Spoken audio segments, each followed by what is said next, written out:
മൂർഖനെയാണല്ലോ ചവിട്ടിയത്. നല്ല ടേസ്റ്റ് ഉണ്ട്. നമ്മുടെ ഓരോ ദിവസത്തെയും മോർണിംഗ് എങ്ങനെയാണോ അതുപോലെ ഇരിക്കും അന്നത്തെ ആ ഒരു ദിവസം കംപ്ലീറ്റ് ആയിട്ട്. മോർണിംഗ് തന്നെ ഭയങ്കര ചടപ്പാണെങ്കിൽ ആ ഒരു മൂഡിലായിരിക്കും മുന്നോട്ടേക്ക് ഇങ്ങനെ പോയിക്കൊണ്ടിരിക്കുക. അപ്പോൾ ഞാൻ എൻ്റെ ലൈഫിൽ ചെയ്യുന്ന മോർണിംഗ് റുട്ടീൻ സ്റ്റെപ്പ് ബൈ സ്റ്റെപ്പായിട്ട് നിങ്ങളിലേക്ക് കാണിക്കാനാണ് ഇന്നൊരു സിമ്പിൾ വീഡിയോ ആയിട്ടാണ് വന്നിട്ടുള്ളത്. അപ്പോൾ എല്ലാവരും ഞാൻ ചെയ്യുന്ന ഈ ഒരു മെത്തേഡ് കറക്റ്റ് ഫോളോ ചെയ്യുകയാണെന്നുണ്ടെങ്കിൽ നിങ്ങൾ ഓരോ ദിവസവും നല്ല രീതിയിലുള്ള പ്രൊഡക്ടിവിറ്റി കൂട്ടി വരാനും അതുപോലെ ഓരോ ദിവസവും മുന്നോട്ടേക്കുള്ള എല്ലാ ദിവസങ്ങളും നിങ്ങൾക്ക് നല്ല ഹാപ്പി ഡേയ്സ് ആക്കിയിട്ട് മാറ്റിയെടുക്കാനും വേണ്ടിയിട്ട് പറ്റും. നമുക്ക് വീഡിയോയിലേക്ക് പോവാം. Hello guys, good morning.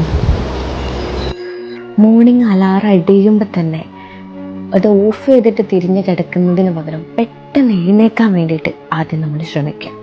കൂടെ ആ ഫോണൊന്ന് മാറ്റി വെച്ചേക്ക്. പിന്നെ മോർണിംഗ് എഴുന്നേറ്റ ഉടനെ തന്നെ ഞാൻ ചെയ്യുന്നൊരു കാര്യമാണ് ഒരു ഗ്ലാസ് വെള്ളം കുടിക്കുക എന്നുള്ളത്. ഈ ഒരു വെള്ളത്തിലേക്ക് നമുക്ക് വേണമെങ്കിൽ കുറച്ച് ലെമണും കൂടെ ആഡ് ചെയ്ത് കൊടുത്താൽ നമ്മുടെ സ്കിന്നിനൊക്കെ വളരെ നല്ലതാണ്. ഞാൻ എന്തായാലും ഇത് ചെയ്യാറുണ്ട്. പിന്നെ ചില ദിവസങ്ങളിൽ ഇഞ്ചി നീരും ആഡ് ചെയ്ത് കൊടുക്കും. ഇതൊക്കെ നമ്മുടെ സ്കിന്നെ നല്ല രീതിയിൽ ഗ്ലോ ആക്കാൻ വേണ്ടിയിട്ട് ഹെൽപ്പ് ചെയ്യുന്ന ഒന്നാണ് കേട്ടോ. ഈ ഒരു വാട്ടർ കുടിച്ചതിന് ശേഷമാണ് ഞാൻ ബ്രഷ് ചെയ്യുന്നതും ഫ്രഷ് ആവുന്നതും ഒക്കെ.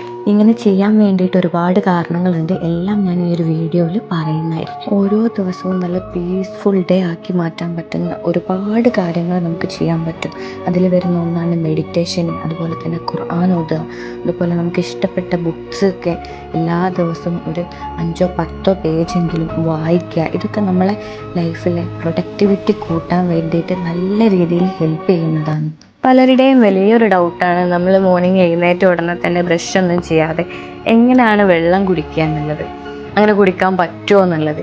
ശരിക്കും അങ്ങനെ കുടിക്കുന്നതാണ് ഏറ്റവും നല്ലത്. കാരണം നമ്മൾ കണ്ടിന്യൂസ് ആയിട്ട് രാത്രി ഒരു 7-8 മണിക്കൂർ ഉറങ്ങി എഴുന്നേൽക്കുന്ന സമയത്ത് നമ്മുടെ വായിൽ ബാക്ടീരിയാസൊക്കെ ഉണ്ടാവാൻ സാധ്യതയുണ്ട്.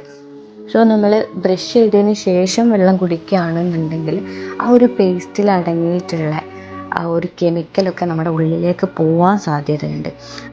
അതുകൊണ്ട് നമുക്ക് ഏറ്റവും ബെസ്റ്റ് ടൈം വെള്ളം കുടിക്കാൻ ബ്രഷ് ചെയ്യുന്നതിന് മുന്നേ തന്നെയാണ് കേട്ടോ. ഇപ്പം മേക്ക് ചെയ്തുകൊണ്ടിരിക്കുന്നത് പാസ്തയാണ്. ഇത് നമുക്ക് നല്ല ഹെൽത്തി ആയിട്ടും അല്ലാതെയൊക്കെ ഉണ്ടാക്കാം. നമ്മൾ അതിലേക്ക് യൂസ് ചെയ്യുന്ന ഇൻഗ്രീഡിയൻസിൻ്റെ ഇത് നോക്കിയിട്ടാണ് നമുക്ക് ഹെൽത്തി ആക്കണോ അല്ല എന്നൊക്കെയുള്ളത് തീരുമാനിക്കേണ്ടത്. അപ്പോൾ ഈ ഒരു ബ്രേക്ക്ഫാസ്റ്റിലേക്ക് നമുക്ക് കറക്റ്റ് ഹെൽത്തി ആയിട്ടുള്ളത് കൊടുത്തു കഴിഞ്ഞാൽ നമുക്കും നമ്മുടെ കുട്ടികൾക്കും എല്ലാം ബെസ്റ്റാണ് നമ്മുടെ ഹെൽത്തിന്. പിന്നെ മോർണിംഗിൽ വാട്ടറിൽ കുറച്ച് ലെമൺ ആഡ് ചെയ്യുന്നതിനെക്കുറിച്ച് ഞാൻ പറഞ്ഞല്ലോ. അതിൻ്റെ ബെനിഫിറ്റ്സ് എന്താണെന്ന് വെച്ചാൽ നമ്മൾ നൈറ്റ് ഒരുപാട് സമയം ഇങ്ങനെ ഉറങ്ങുകയാണല്ലോ വെള്ളമൊന്നും കുടിക്കാതെ. അപ്പോൾ എഴുന്നേൽക്കുന്ന സമയത്ത് ഡീഹൈഡ്രേഷൻ ഉണ്ടാവാൻ സാധ്യതയുണ്ട്. ഇങ്ങനെ വന്നു കഴിഞ്ഞാൽ നമുക്ക് അന്നത്തെ ദിവസം ചെറിയ രീതിയിലുള്ള തലവേദന, ഒരു അലസത എല്ലാം നമുക്കിങ്ങനെ തോന്നി തുടങ്ങും. അപ്പോൾ ഇതിനെയൊക്കെ ഒന്ന് റിഡ്യൂസ് ചെയ്യാനും അതുപോലെ നമ്മുടെ ബോഡി ഹൈഡ്രേറ്റഡ് ആക്കാനും വേണ്ടിയിട്ട് നമുക്ക് ഈ ഒരു വാം ലെമൺ വാട്ടർ വളരെ നല്ലതാണ്. അതുമാത്രമല്ല കേട്ടോ, നമ്മുടെ സ്കിന്ന് നല്ല രീതിയിൽ ഗ്ലോ ആവാനും ഇത് നന്നായിട്ട് ഹെൽപ്പ് ചെയ്യുന്നതാണ്. നമ്മുടെ ലൈഫിൽ ഒരുപാട് സ്വപ്നങ്ങളുണ്ടാവും ഓരോരുത്തർക്കും. ഇതൊക്കെ എങ്ങനെ അച്ചീവ് ചെയ്യാൻ, എങ്ങനെ ഇതൊക്കെ സ്റ്റാർട്ട് ചെയ്യാമെന്ന് ഓരോരുത്തരുടെയും ഡൗട്ടായിരിക്കും. അപ്പോൾ സ്റ്റെപ്പ് ബൈ സ്റ്റെപ്പായിട്ട് തന്നെ നമ്മൾ ഓരോന്നും നമ്മുടെ ലൈഫിൽ ചേഞ്ച് വരുത്തിയാൽ മാത്രമേ നമുക്ക് ആ ഒരു സക്സസ്സിലേക്കൊക്കെ എത്താൻ വേണ്ടിയിട്ട് പറ്റുള്ളൂ.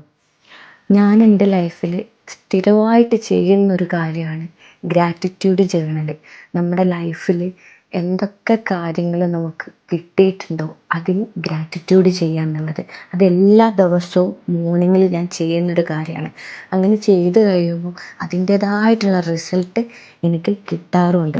നമ്മളെ ലൈഫിൽ ഒരുപാട് ആഗ്രഹിക്കുന്നുണ്ടല്ലോ, അതെല്ലാം മാനിഫെസ്റ്റ് ചെയ്ത് എടുക്കാൻ വേണ്ടിയിട്ടും നമുക്ക് പറ്റും. അപ്പോൾ അതിനാദ്യം നമ്മൾ ചെയ്യേണ്ടത് നമ്മുടെ ലൈഫ് സ്റ്റൈൽ ചേഞ്ച് ആക്കുക, നമ്മൾ തന്നെ ഒരുപാട് കാര്യങ്ങളിൽ മാറ്റം വരുത്തുക എന്നുള്ളതാണ്. അതിൻ്റെ ഒരു ഫസ്റ്റ് സ്റ്റെപ്പായിട്ടാണ് ഈ ഒരു മോർണിംഗ് റൂട്ടീനിലുള്ള വളരെ ചെറിയ സിമ്പിളായിട്ടുള്ള കാര്യങ്ങൾ ഞാൻ പറഞ്ഞിട്ടുള്ളത്. മുന്നോട്ടേക്ക് ഒരുപാട് കാര്യങ്ങൾ നമുക്ക് ലേൺ ചെയ്യാനുണ്ട്. അതിലൂടെ നമ്മുടെ ലൈഫിൽ ഒരുപാട് ചേഞ്ചസ് നമുക്ക് വരുത്താനും ഉണ്ട്. 1.5 മണിക്കൂറുണ്ടാവും. ഇത് രാവിലെ തന്നെ ജസ്റ്റ് ഒന്ന് കൊടുവള്ളി ലാബിലേക്ക് ഇറങ്ങിയതാണ് കേട്ടോ. എന്താണെന്ന് വെച്ചാൽ നമ്മളെ ബോഡിയൊക്കെ ഇടയ്ക്കിടയ്ക്ക് ഇങ്ങനെ ഹെൽത്തി ചെക്കപ്പ് ചെയ്യുന്നത് നല്ലതാണല്ലോ ഫുള്ളായിട്ട്.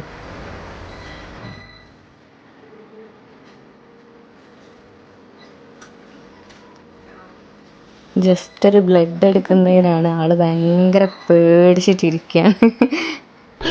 ഈശ്വര, ഇവിടെ ആരുമില്ലല്ലോ പറഞ്ഞു ചിരിക്കാനേ. ഇതെന്തും മറിമായും.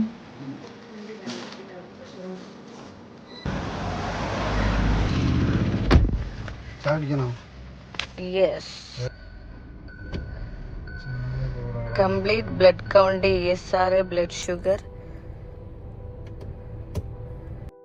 കുറച്ച് റിസൾട്ടൊക്കെ ഇപ്പോൾ കിട്ടിയിട്ടുണ്ട്. കിട്ടിയതെല്ലാം ഓക്കെയാണ്. ബാക്കി വരുന്നത് ഈവനിങ് ആണെന്നാണ് പറഞ്ഞത്. അപ്പോൾ എല്ലാവരും ഇടയ്ക്കിടയ്ക്കൊക്കെ ഹെൽത്ത് ചെക്കപ്പ് ചെയ്യുന്നത് നല്ലതാണ് കേട്ടോ. അപ്പോൾ നമ്മളെ ഇന്നത്തെ വീഡിയോയിൽ ഞാൻ ആകെ നിങ്ങളുടെ അടുത്ത് ഷെയർ ചെയ്തിട്ടുള്ളത് മോർണിംഗ് റൂട്ടീനിൽ വരുന്ന ചെറിയ കുറച്ച് ഭാഗങ്ങൾ മാത്രമാണ്. അത് നിങ്ങളെല്ലാവരും ഒന്ന്, നിങ്ങൾ ചെയ്യുന്നവരായിരിക്കാം, ചെയ്യാത്തവരോടാണ്. ജസ്റ്റ് നിങ്ങളും കൂടെ ഒന്ന് അതൊന്ന് ശ്രദ്ധിച്ചു കഴിഞ്ഞാൽ നമുക്കൊരുപാട് മാറ്റങ്ങൾ നമ്മുടെ ലൈഫിൽ വരുത്താൻ വേണ്ടിയിട്ട് പറ്റും. ഇതെൻ്റെ യൂട്യൂബിൽ അപ്ലോഡ് ചെയ്യുന്ന ഫസ്റ്റ് വീഡിയോ ആയതുകൊണ്ട് തന്നെ ഒരുപാട് പരിമിതികൾ ഇതിനുണ്ടാവുമെന്ന് എനിക്കറിയാം. കാരണം ഞാൻ തന്നെ ഷൂട്ട് ചെയ്യും, ഞാൻ തന്നെ എഡിറ്റ് ചെയ്യും, ചെയ്യുന്നത് കൊണ്ടുള്ളൊരു ബുദ്ധിമുട്ടുണ്ട്. അപ്പോൾ എന്തായാലും സ്റ്റെപ്പ് ബൈ സ്റ്റെപ്പായിട്ട് ഇമ്പ്രൂവ്മെൻറ്റ് വരുമെന്ന് വിചാരിക്കാം. നിങ്ങളെ ലൈഫിൽ ഉപകാരപ്പെടുന്ന ഒരുപാട് നല്ല വീഡിയോസുമായിട്ട് ഇനിയും ഞാൻ വരുന്നതായിരിക്കും. അതുകൊണ്ട് നിങ്ങളെല്ലാവരും എന്നെ ജസ്റ്റ് ഒന്ന് സപ്പോർട്ട് ചെയ്യുക. എൻ്റെ ചാനൽ ജസ്റ്റ് ഒന്ന് സബ്സ്ക്രൈബ് ചെയ്ത് വെക്കാൻ മറക്കരുത്. അപ്പോൾ നമുക്ക് എല്ലാവർക്കും നെക്സ്റ്റ് വീഡിയോയിൽ കാണാം. നിങ്ങൾക്ക് എന്തെങ്കിലും പറയാനുണ്ടെങ്കിൽ കമൻറ്റിൽ ഒന്ന് അറിയിച്ചാൽ മതി. Okay, bye bye.